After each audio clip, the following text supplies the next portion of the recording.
Okay, so we are playing the Hateful on take the book up. The Hateful Place again tonight.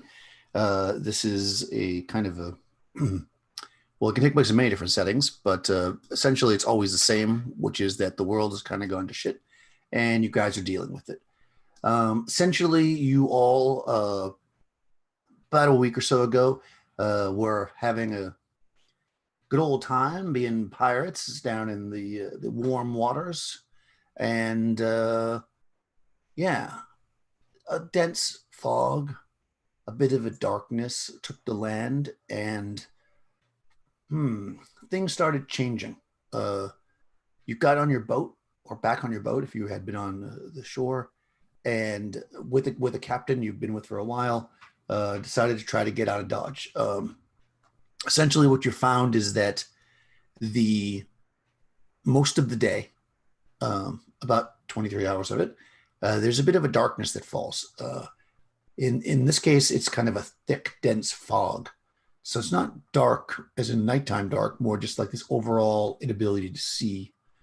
And the captain told you stories of how in the north, far to the north, uh, this time of year, the summer, there is all day is daylight. It'd be bright. So perhaps you could get away from this and the foul creatures that you began to see. Men going mad, animals attacking duck-sized horses, horses-sized ducks, sea monsters, all these things. And that all seemed like a good idea until you were far beyond the most northern place any of you have ever been, and it began to get colder and colder and colder, and then your ship stopped as the waters around you froze. Hoping it was a cold spell, you buckled in and just kind of went down off the decks, trying to stay warm, glad that you were away from things that were dangerous. Men went up on watch. They never came back. Maybe they deserted. Who knows? More men went up on watch. They never came back. People started getting glazed looks in their eyes. 2 days ago, the cook got up early to make breakfast, and by the time anybody woke up, he had slit half the crew's throats. You subdued him, but now the captain was thinking, we need to get out of here. We need to walk across the ice, try to find some land, get away from this sea. And we'll leave in the morning, he says. So the morning, the 1 hour of day that you have, you all wake up with really, really bad headaches. You feel dampness on your body as you're laying or sitting on the ground. It's dark. It takes you probably a few minutes to kind of notice what's happening when you look up and you realize that you're in the hold of the ship. Little bits of light come through cracks so you can see that you're not alone, but somehow you're in this freezing water, maybe 2 inches deep, but that's enough if you're laying in it to put shivers in your body as you awake. So I'm going to go through the players here, and you guys can intro your characters, tell us a little brief thing about them, and then we'll figure out what you're going to do. So let me do this so I can see what I'm doing. I'm going to start with the first person in my list right here with Tony. Tell us a little bit about your character and what you think when you wake up in this kind of damp and cold in the hold of the ship. We go back many, many years ago before the darkness and the chaos took over the world. And we see a pregnant woman about halfway through her pregnancy, and her husband sitting there as they're talking about names for their child. The woman looks up and she goes, "It's going to be a daughter. You know, it's going to be a daughter. That's what they're going to bless us with. It's going to be a daughter, I'm telling you." Husband pats her. "Yes, yes, that's fine. A daughter will be fine." We jump ahead a few months as the mother goes through the childbirth and the child comes out. and they look down, and you hear the husband go, "It's a son, but we cannot change the name. We must keep the name. His name will be Philippi. Philippi, the lover of horses." We jump back to the present as you see this rather large man, gray beard and gray hair, wearing his coat and his hat, but he has this red scarf around his throat. That is Philippi the Red, and his thoughts at the present are nothing but survival. Whatever it takes for him to survive, he knows that he will have to do what comes, whether it be take out one of his crewmates or take out what awaits in the darkness. And I'm playing Philippi the Red. Excellent. Let's see. I see Ted Young, right? All right. Theodore Ignatius Coach, known to his crewmates as Chili Ted, was once a meek altar boy living in a monastery in the Caribbean island of St. James. The boy was captured by a pirate crew during a raid and spent 20 years of his life as a pirate. He wears a white bandana on his head to go with his white bushy beard. Since sailing so far north, he has traded his normal effects for a faded orange-colored fur padded leather armor and a set of heavy winter boots. Those who meet him remember him by the icy glint in his eyes set over his wide, pronounced nose. He looks to you as he comments, "Arr, me hearties, shiver me timber. Jim laddies, this hateful place be as cold as a spurred wench's stare." And that is Icy Ted. All right. Icy Ted, laying in the icy water. Nikki. Okay. My name is Tessa. She is a witch. She grew up with her parents who kept the library of the castle that they grew up in. And she always was interested in knowledge, and that's how she became a witch. And all of the magic has driven her a little mad, and she has a fake parrot on her shoulder, that she calls Percy, that she thinks is a real parrot. So she will treat it like a bird and try to feed it like a bird. She's wearing a purple silk blouse and tight black trousers, so she is very cold and very wet and very unhappy with her situation and worried about how the cold is affecting Percy. That is Tessa. Yeah, birds don't do well in the cold, I guess. No. So read Whitewall, which I guess is Crystal. Oh, I used to be a farmer and made a living fine. I had a little stretch of land along the CP line. The times were hard, and though I tried, the money wasn't there. Then the bankers came and took my land and told me fair is fair. I looked for every kind of job, and the answer always no. Hire you now? They'd always laugh. We just let 20 go. Then the government, they promised me a measly little sum, but I got too much pride to end up just another bum. So then I thought, who gives a damn if all the jobs are gone?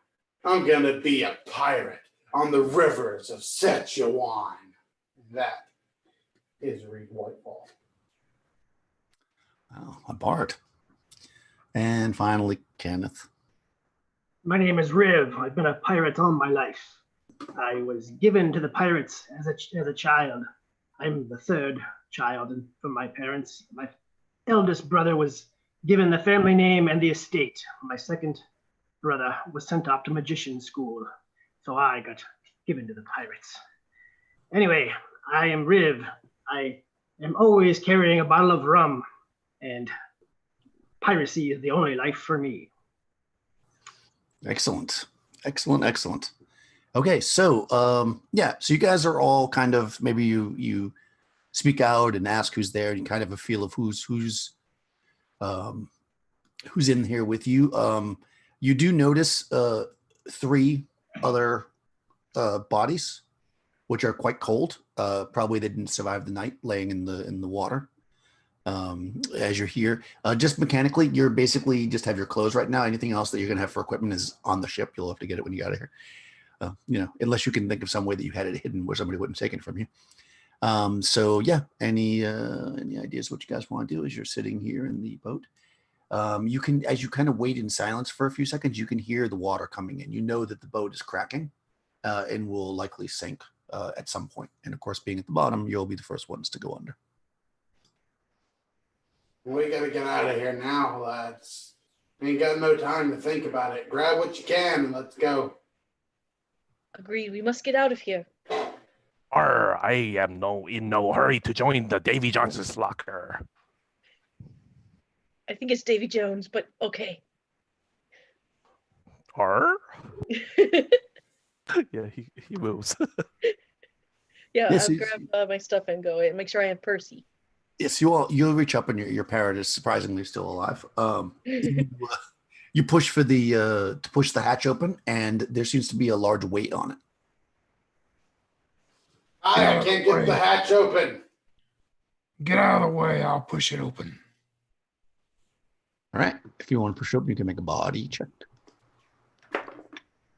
18. Oh, yeah. So you get your shoulders behind this thing, and you push, and you hear a crashing as the barrel of water that was sitting on top falls and cracks to the ground, and you actually you hear a splash, and you feel water rushing around, and you guys get even more wet than you already were.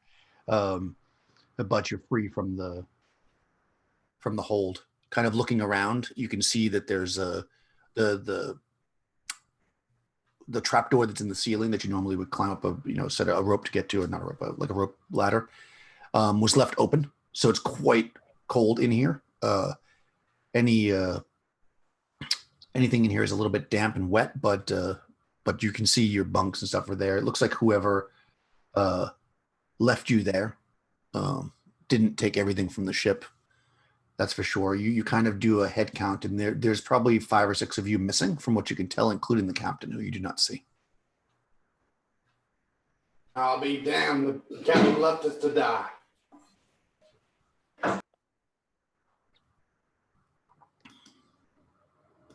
Icy Ted looks at Philippa, and right after he opens that latch, he says, your name be as dainty as a wench, but your brawn be that of 5 salty sea dogs." And he gives you a nod of approval. You see the red as you say that to him bring back his hand as he's fixing to swing and hit you, and he goes, "I'll let you by with that first comment." Yar. You're not what your name be. You got plenty of use to me. Come on, let us go find this land of continuous light. Icy Ted finds his effects, picks up 2 pistols and a knife and a cutlass, and joins the expedition. Tessa will take 2 of her reloads for her musket, a lantern and a rope, and then she has her parrot, and she will follow along. You'll see the red as he finds his favorite cutlass that he pushes in, and he grabs 1 black powder pistol and a reload for it. He also grabs a rope, a lantern, and as nobody's watching, hopefully, he reaches down under a bunker that he had hidden and pulls out this round deal with a little fuse sticking out of it and goes, "This little black powder grenade may come in handy for one of us." Okay. Reed grabs up his gun holster, which has 2 pistols on it, and his cutlass. He slides a knife into his boot.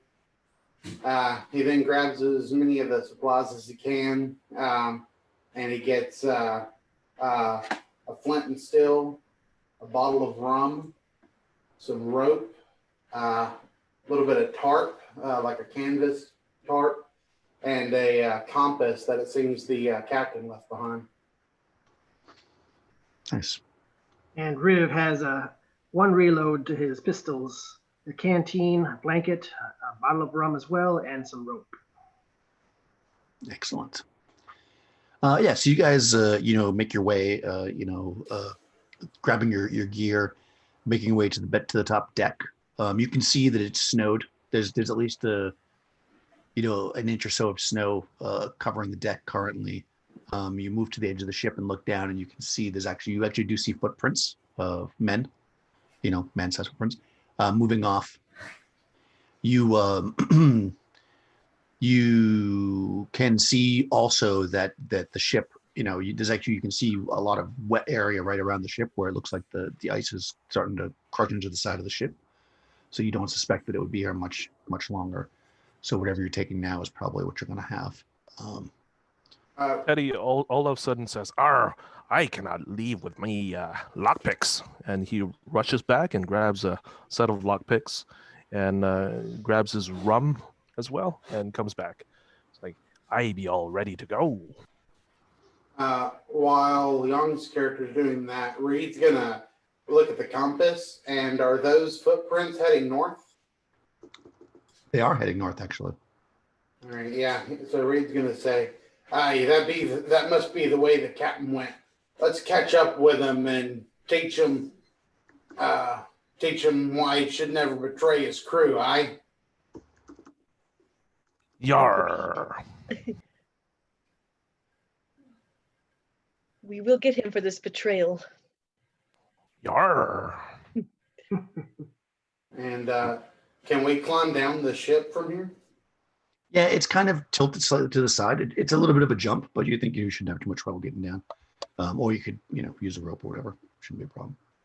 Yeah, Reed will go ahead and hop on down. Yeah, so you jump down and or use the rope or whatever, and you get down to the ground. Like I said, you've got this kind of slushy ice that's all kind of built up along the side of the ship because the ship itself is kind of moving and crunching it.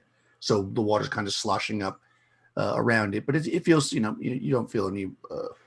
if you stood there for a while, you might think it's dangerous, but you can quickly move past it. And as I said, you see footprints going off into the north because of this. The thick fog is basically lifted. It's essentially dawn, so you can actually see, a mile or more ahead of you, and what you see is just an expanse of just white ice and snow. You don't see anything really, any landmark at this point, but luckily you have so yeah. So you will take his compass and point the way. Cool. Yeah. So you look at the compass and you figure going north is probably the best bet, and you also see the tracks are going that way. So you start moving forward following the tracks. One thing that everybody can make a mind check.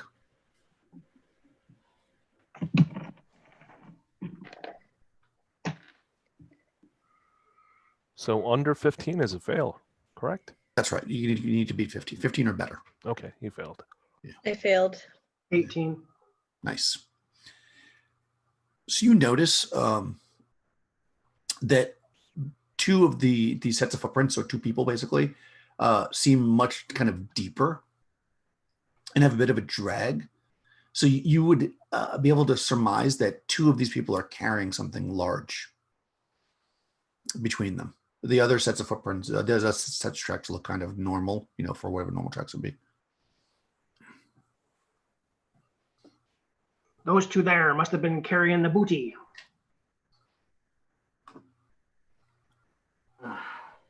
Booty, you say? Like the chest between them, maybe. Perhaps. Did we have any knowledge of any type of treasure already on the ship? Oh yeah, for sure. I mean, you guys had been raiding and stuff. A lot of what you steal is larger items like big barrels of rum and foodstuffs and wine, stuff like that. But you did have quite a chest full of gold coins and jewelry and things that you've taken from various ships, silver candelabras and stuff like that. Like you definitely there was one or more chests of like hard goods that were very valuable. They're Well, I fools. gotta tell you, They're fools if they took the treasure got through this. You should take food and drink. aye, my thoughts exactly. Let's hope that they took some foodstuffs. We're gonna need it for surviving.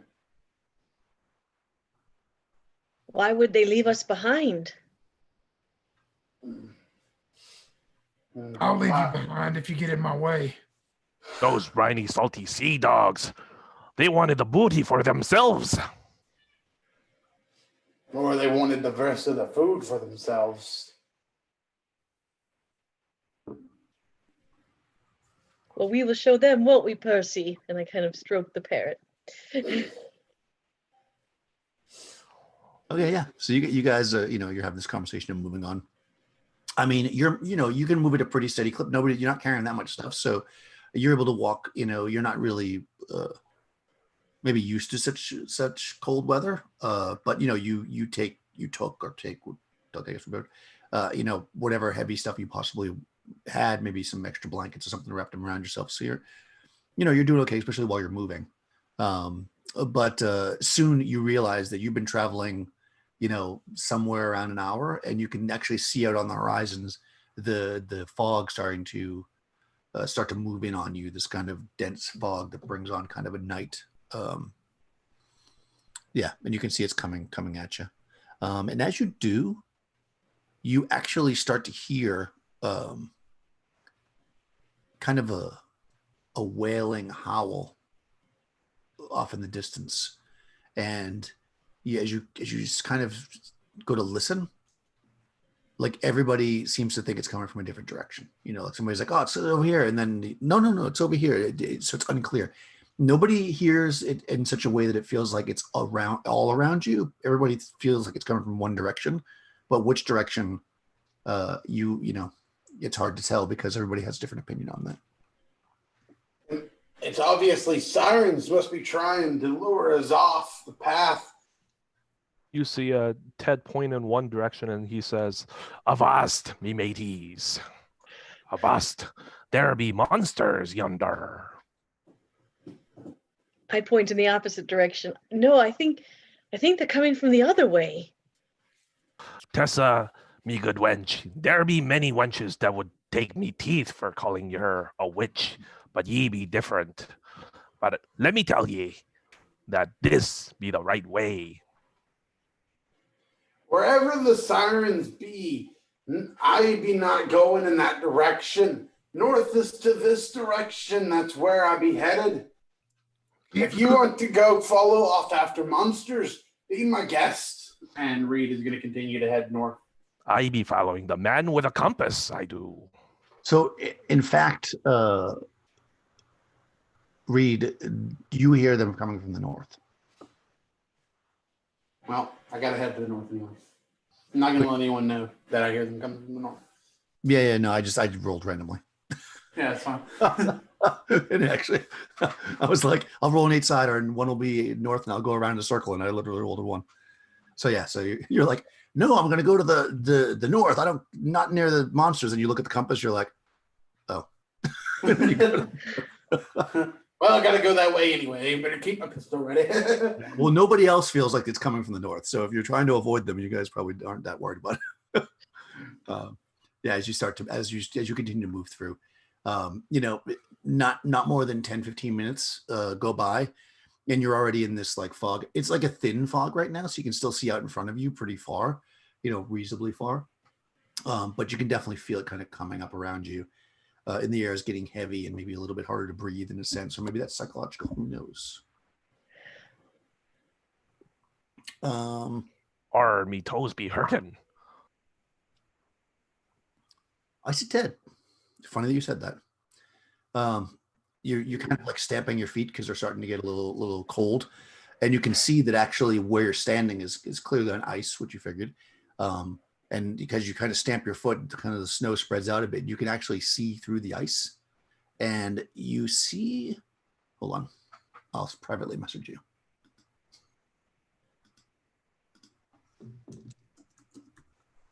Treasure of gold at the bottom.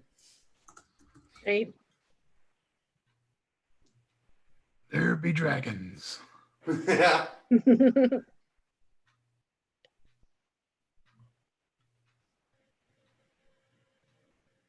You can get Oh, You suddenly see his eyes melt into a warm stare, and all of a sudden his mouth opens up, and you see like the happiest looking man in the north, and he says, "Ah, a buxom wench be smiling upon me under the ice." And he tries to reach out underneath, the floor, and he fails. Okay. You'll we want know to get about for sure. We know any pirate legends, right? What's that? We know of any like pirate legends, right? Anything that like mermaids. Yeah, of course. All right, yeah. So I mean, if Reed hears this, he's gonna go like something like, "No, you damned fool!" Yes, I'll also try to pull him back. No, Icy Ted.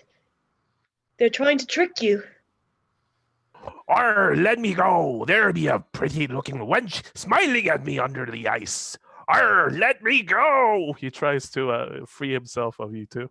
Okay, so make a body check, but have a -2 because 2 people holding you. So Okay. Ooh, natural 20. Oh my god.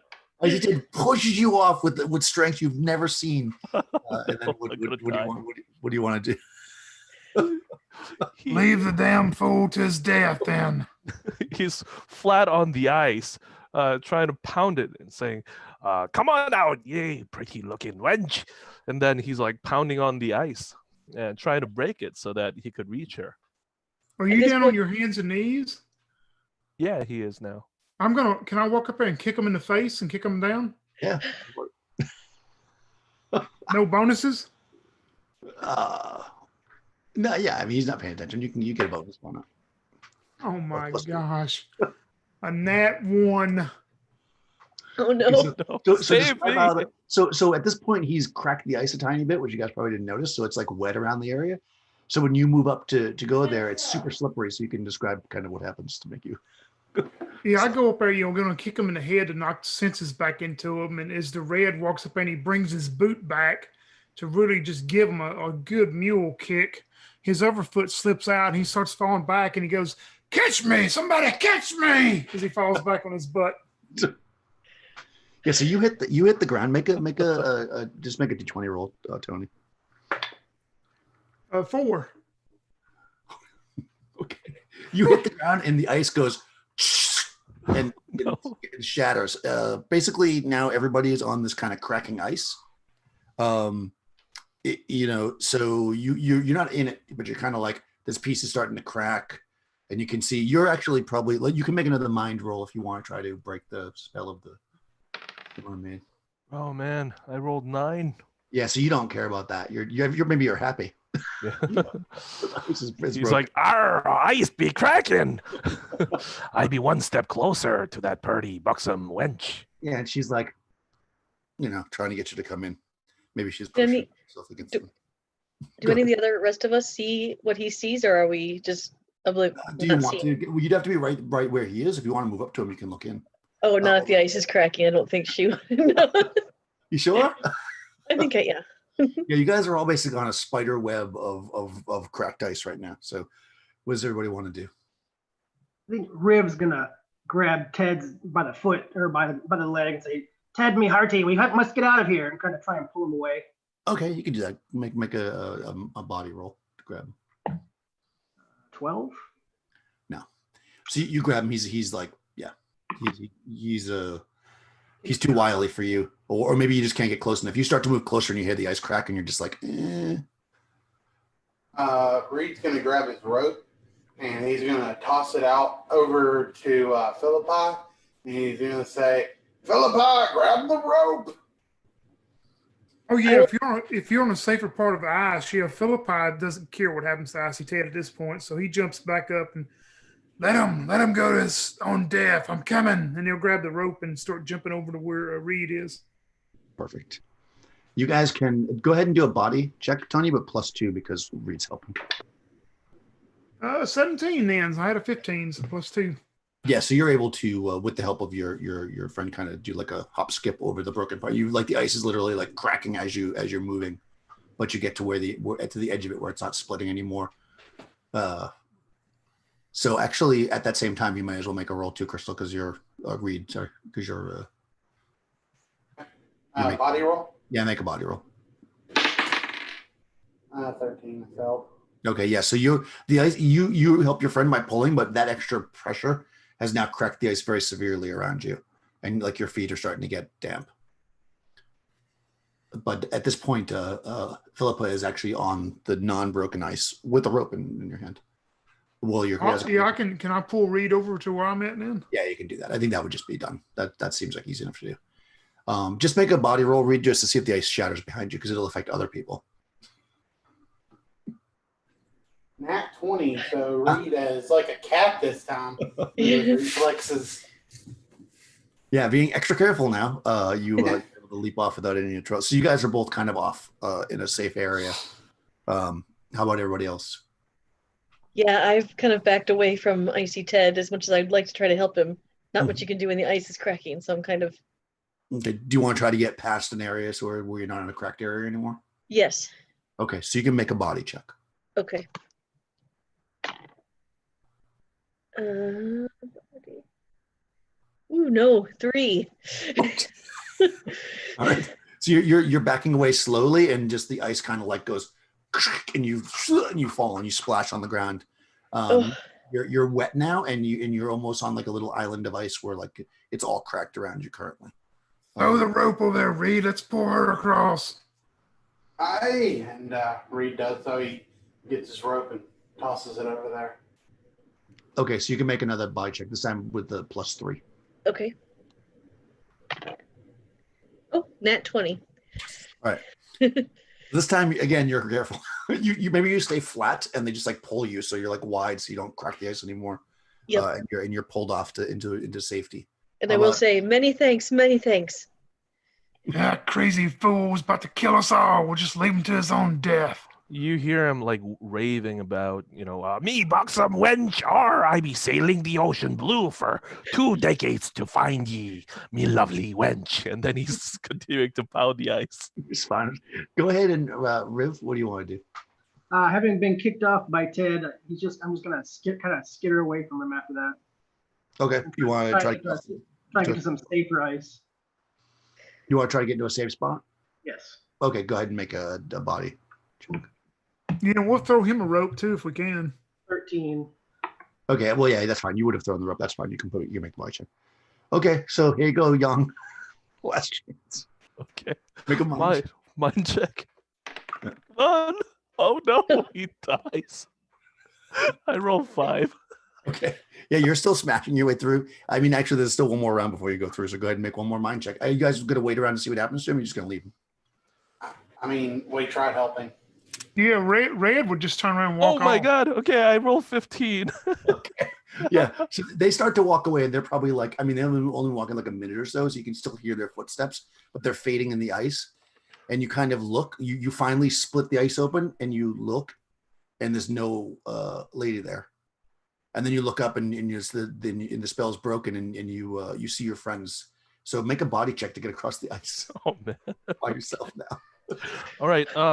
Is it a thieving skill? Yeah, I'll give you that. Why okay. not? All right. Okay. 10 plus 3. That still fails. Yeah. No, so you start to go across, and it cracks more. So now you're in a bad position. So you get one more check. Okay. He's gonna lay on his stomach flat, and he's gonna try to like skid across the ice if he could. Okay. So he does that. Yeah, we'll give you another +2. So you can get +5. Okay. Oh man, that's 6 plus 3, 1. Nope. No, okay. You're going to go in. You'll be able to get off, but you're going to take some damage falling into the water. It is absolutely the coldest thing you've ever experienced in your life. Oh, actually, maybe you won't. So, holy crap. 24. Oh no. Yeah, 33 points of damage. So you see your hit points there, right? Yeah, I do. He actually did survive. Okay, good. 4 hit points. You hear the pirate scream. He's like, "Yarr!" And you see him splashing around in the ice cold water, going like, "Arr!" And after taking that cold bath, he's finally come to his senses. He says, "Arr, Philippa, Riv, Tessa, don't leave me here." And he finally manages to climb out. But he's you hear him, and I mean, if you wait at all, he'll be able to catch up because you're not that far away from him. Yeah, but he suffers from severe ice burns. Yeah, so basically the you probably didn't. I mean, playing it out however you want, but you probably don't take all that damage at once. It's more like you're soaking wet and you're getting hypothermia now. So, like you're hurt, but it's really like tapping on your system. So it's just making you much easier to be killed, I guess. You hear his teeth chatter going on. Yeah. If I were to punch him in the face, would I have to do damage if I hit him? Why are you punching him? Because he just put us through hell. Oh, like it's like a fun. No, you could just do it, I suppose. But he'll be able to defend against it. Yeah. Right? So like he runs up and he's like, "No, I'm over it. I'm here. It's okay. I'm okay now." And then Reed just rails back and punches him in the face. All right, make an attack, basically. Okay. Oh yeah, 16. Or 17 because I got a +1 body.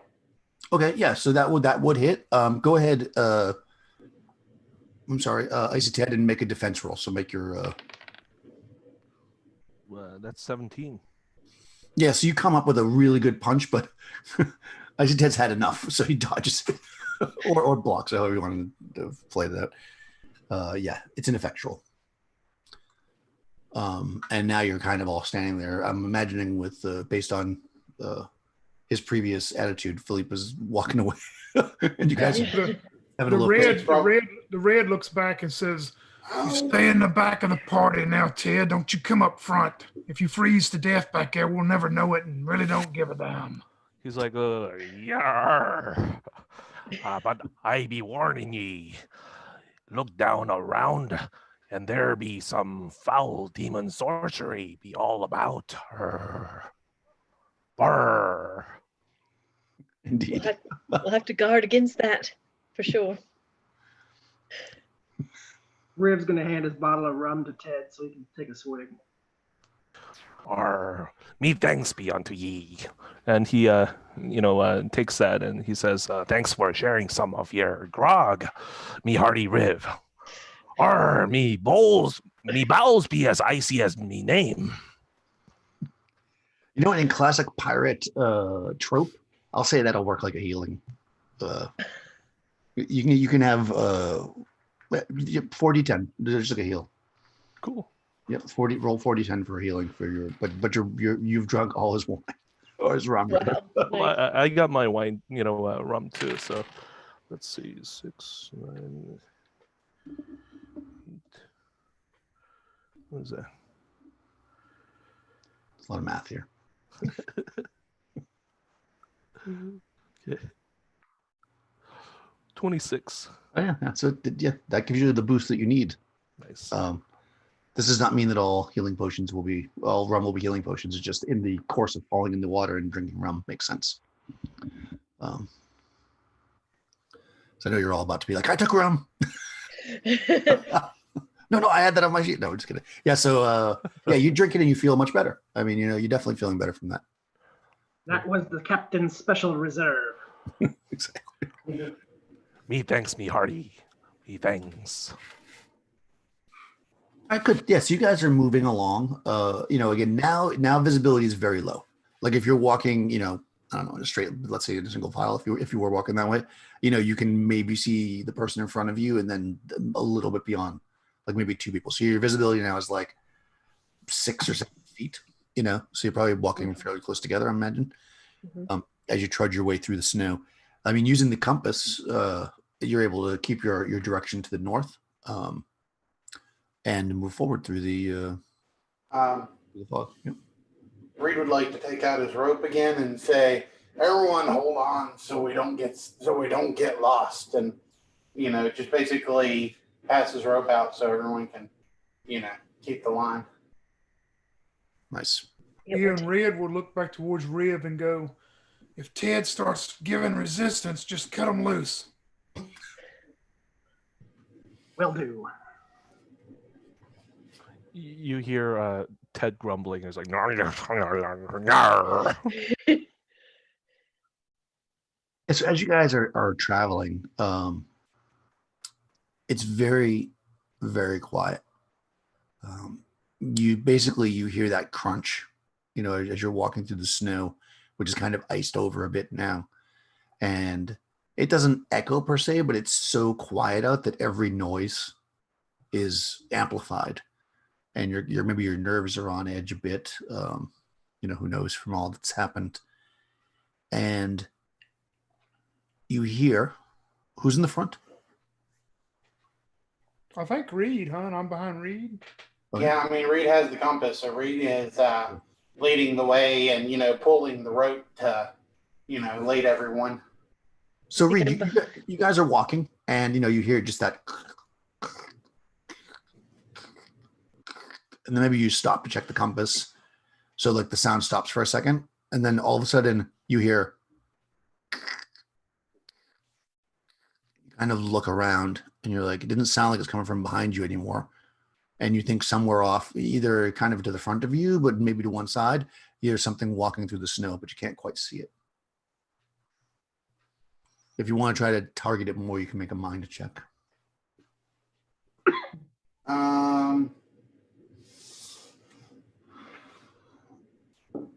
Yeah, I'll go ahead and try and target it. And Reed's gonna like whisper back to the party, like be quiet. What was that? I'm sorry, what did you get? 19? Mm-hmm.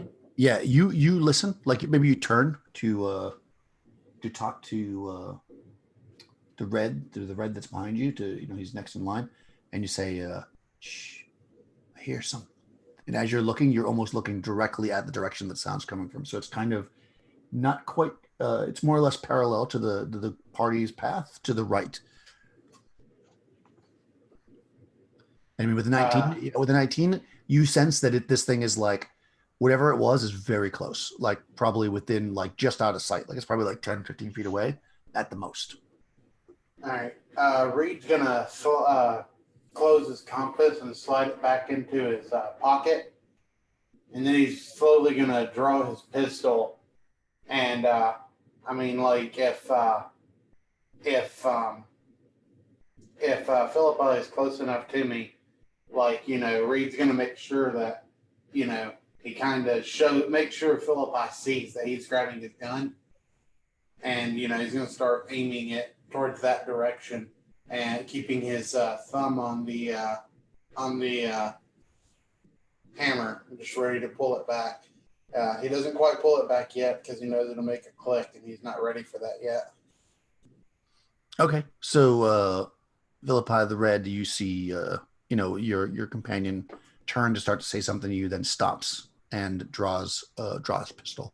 Yeah, and you would have noticed Philippi always walks with his cutlass slung across his shoulder, much like in his photo. So he's already got his cutlass out, and he turns back and looks at Nikki and gives her the look. I'm sorry, Tessa, and gives her the look to know that you better get a bladed weapon out. Okay, I will pull my dagger. Okay, you draw the dagger. It's a breath. Yep. Riv wasn't really paying too close attention and kind of stumbles in the back of Tessa. And he was kind of looking into his bottle of rum, disheartened because it was all gone now. Yeah. And I'll just You're go. starting to get cold and you reach down to do it and you bump. Oh, perfect. as Ted sees Riv looking all disappointed, he says, "Ye be shivering like krills before a baleen whale. The cold be bone cutting, but the grog be warmer." And then he takes out his own, a rum and hands it over to Riv.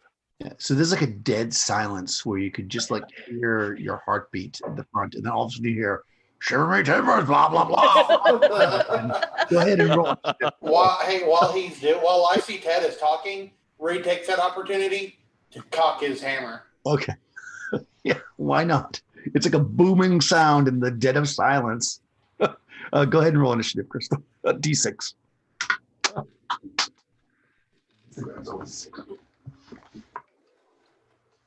He got 5. Just one person for the group. So, Crystal.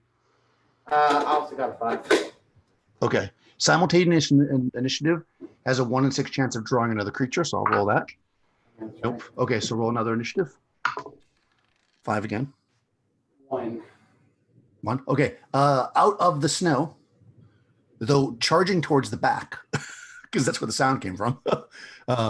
So it's either going to attack Ted or Riv, because it's kind of charging in that direction, is the largest bear that you have ever seen in your life, and it is stark white as it charges at you. So I'm just going to do this. Even is going to be Riv. Odd's going to be Ted.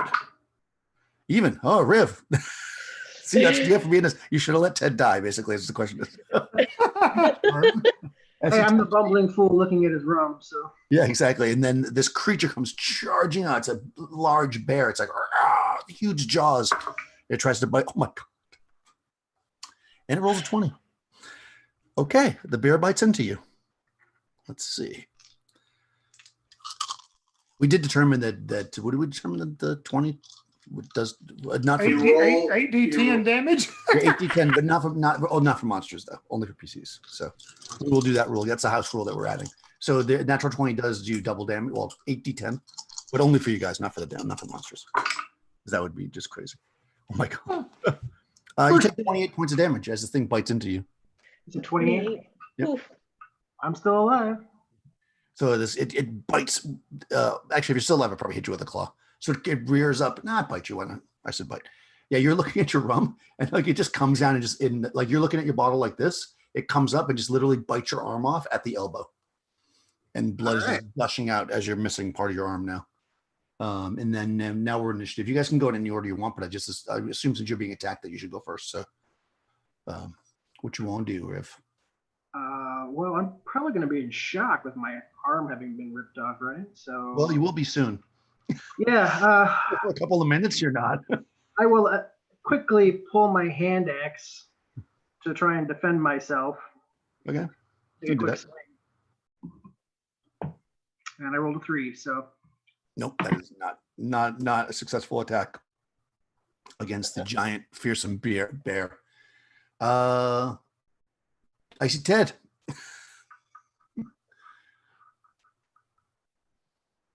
You see Ted goes, "Yar, let go of me, Hardy!" And he lunges at it with his cutlass.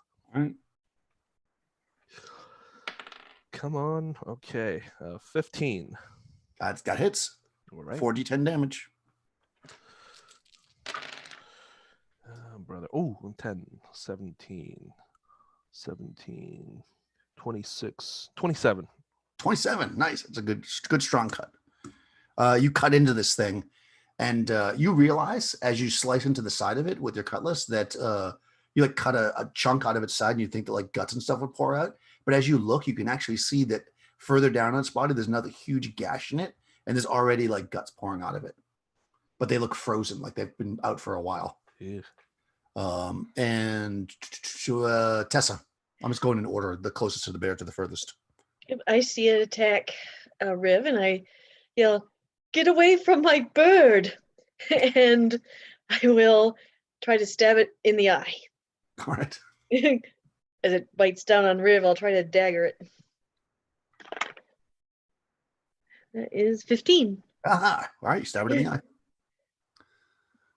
4d10. Just making sure I get all 4. 9. 20. 20. All right. So this is how it goes down. This thing comes charging out in response to the booming voice of Icy Ted. It bites the arm off of Riv, who stumbles back with his axe. While it's still kind of in that pose of having ripped the arm off, Icy Ted comes from the back with the saber and slashes at it, and you come in and stab it in the eye, and the creature falls, boom, dead on the ground. No blood is pouring out of the creature, but lots of blood is shooting everywhere from your friend's arm. What do you want to do? The red will look towards Reed and go, the captain should have made that fool walk the plank long ago. He's going to have all of us killed. I will take, like, say I'm wearing a sash and try to bind the wound, I guess. Yeah. Being a witch, I might know a little bit of first aid, so Yeah, you could probably. Yeah. try to staunch the bleeding at least. Yeah, I'll say Ed. that you've been on a ship long enough that people have probably been shot and have their legs amputated. So you've probably seen somebody tie tourniquets. So you could probably tourniquet it off. Ted, he says, have more grog, me hearty. Have more grog. And he just pours the rum down his throat so that, it would probably like help him dull the pain. Yeah, it helps with your pain, but you won't get any much better. I'm starting to come around to your way of thinking, Red. We probably should have left him behind. Waterboarding via rum. Oh God. Yeah, so it probably takes a few minutes to get you because, like you say, you drop into shock like after a little bit, and you're they're trying to get you to drink, and everybody's kind of gathered around for who knows how long. You can't tell how much time's going by because you can't see the stars or the sun or anything. But after a bit, you feel like you're probably able to get up on your feet. Yeah, because if you sit still in the frozen snow, you think you're probably not going to survive. All right, lad. All right. Come on. Let's get you up and let's get going now. We got to make it out of here before darkness really sets in. And Reed will offer him his, to help him up with his good arm and everything. And, he's going to continue going north. Grab the rope.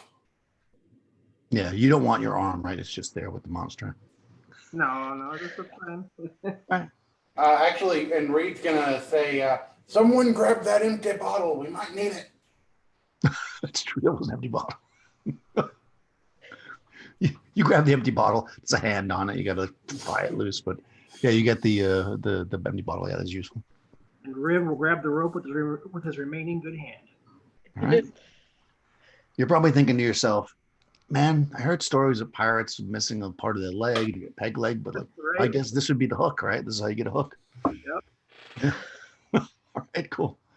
It's like when the movie starts and there's a big bear ripping someone's arm off, and it's like, you're probably wondering how I got in this situation. Exactly. Not just any kind of bear, a zombie bear. Zombie polar bear. Zombie polar bear. Bear. Yeah, so you guys start to move again, through the ice. You're finding now, because it's gotten considerably colder, and probably because it was a bit windy earlier, that you're not seeing the footprints as much anymore, or at all. Every once in a while, you see something that might be a footprint, but basically you're just going off the compass now. So you're not sure if you're actually still following the direction of where the captain went or not. But following north, you're able to kind of walk along, how do I say it, for a while. An hour or so. Maybe you stop and take a couple of breaks to drink or to strategize or whatever. But you imagine a couple hours go by, with no incident. And again, it's very quiet. And then you hear, everybody pretty much hears it, at first softly and then a little bit louder as you walk closer to it. You hear what sounds like talking, like people. It's pretty far away, you think, because you can't really make it out, but it definitely sounds like people talking. You have a compass, so it's off to kind of like the northwest-ish area. You're not really sure how far, but because you can barely make it out, it's probably got to be, you would imagine, a mile or so away. I mean, I imagine we lost those tracks a long time ago, right? Yeah.